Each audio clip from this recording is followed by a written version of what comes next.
Sallallahu ala Muhammad. Sallallahu. Ibu tunjukkan pada saya, mohon izin, kalau infak kemana ibu lakukan pertama? Ya?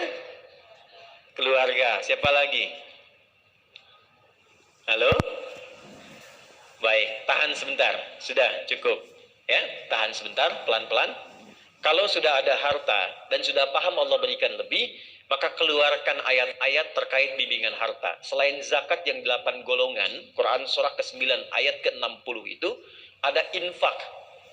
Infak itu nanti ada 3. Nanti infak yang paling dasar, Quran surah kedua ayat 215. Sebelum keluar ini dulu. Bukan zakat ya, infak. Ya, bukan zakat tapi apa? Quran surah kedua ayat 215. Yas'alunaka madza yunfiqun. Mereka bertanya padamu Muhammad SAW, apa yang harus diinfakkan dan kemana disalurkan? Perhatikan jawabannya. Qul ma anfaqtum min khair falil walidain. Katakan, sampaikan Muhammad SAW, kalau ada yang mau infak, pertama siapkan yang terbaik untuk diinfakkan. Siapkan yang kalau mau ngasih pakaian, pakaian yang baik. Ngasih makanan, makanan yang baik. Jangan makanan lihat pun sudah nggak enak diserahkan ke orang. Jelas? Ibu punya 100.000 yang bagus sekali, segar. Tek-tek masih bunyi. Yang kedua, yang sudah layu, orang India bilang the kill of the kumel. Ya? Tiba-tiba mau infak, yang dikasih itu yang bagus, yang jelek. Oke? Nah, kaidah Quran mengatakan berikan yang bagus. Tapi poinnya bukan itu, kemana diberikan? Ternyata yang pertama diinfaki itu orang tua. Orang tua tidak menerima zakat, ingat. Tidak dizakati. Sekalipun terlihat orang tua kesulitan dalam ekonomi, maka yang pertama ditanyakan pada diri kita, Anda anaknya kok bisa membiarkan demikian? Jangan pernah menyimpulkan dizakati. Ustaz, ayah saya boleh nggak dizakati? Kan fakir juga. Marah. Kenapa Anda anaknya membiarkan ayahnya fakir? Kenapa Anda biarkan ibu kesulitan? Sementara Allah titipkan pada Anda harta yang berlimpah. Kalau di surat Al-Ahqaf ayat 15 itu sindirannya tajam. Kamu merasa kaya, merasa hebat, merasa sukses.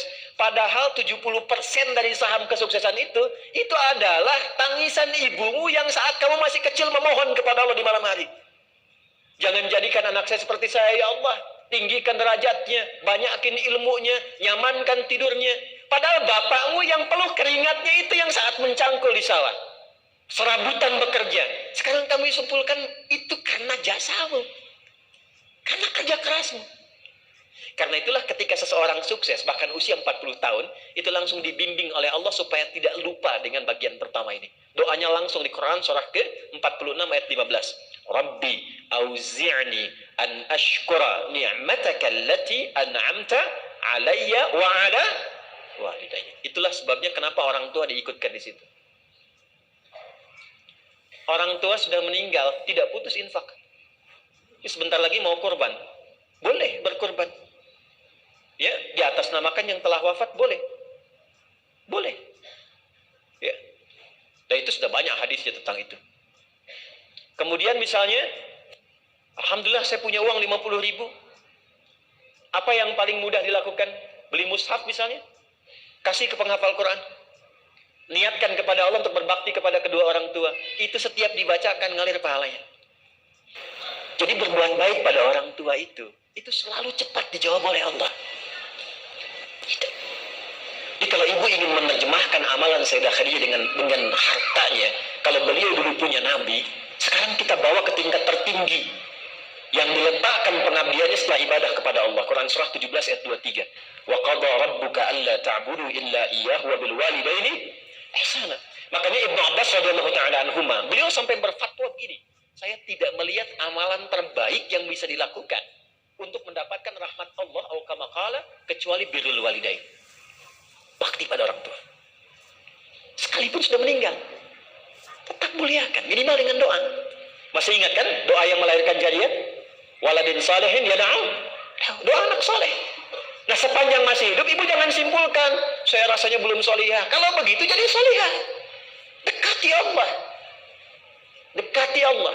Dan saat sudah ibadah itu berdoa. Ibadah yang sudah dilakukan setelah beramal soleh, itulah doa anak soleh. Sholat amal soleh bukan? Ya, setelah sholat berdoa. Di antara doanya untuk orang tua. Baca Quran amal soleh bukan? Berapa banyak orang setelah baca Quran yang berdoa? Saya perhatikan selesai tutup aja. Ambil manfaatnya, selesai baca berdoa. Berdoa. Demikian saat berzakat, berinfak, berdoa di situ. Walidain wal aqrabin, kerabat dekat. Betapa bagus, dan saya senang berinfak keluar sampai ke luar negeri, bagus. Luar daerah, tapi jangan lupa ada kerabat terdekat. Kakak, adik, anak kakak, anak adik, sepupu. Wal yatama, anak yatim.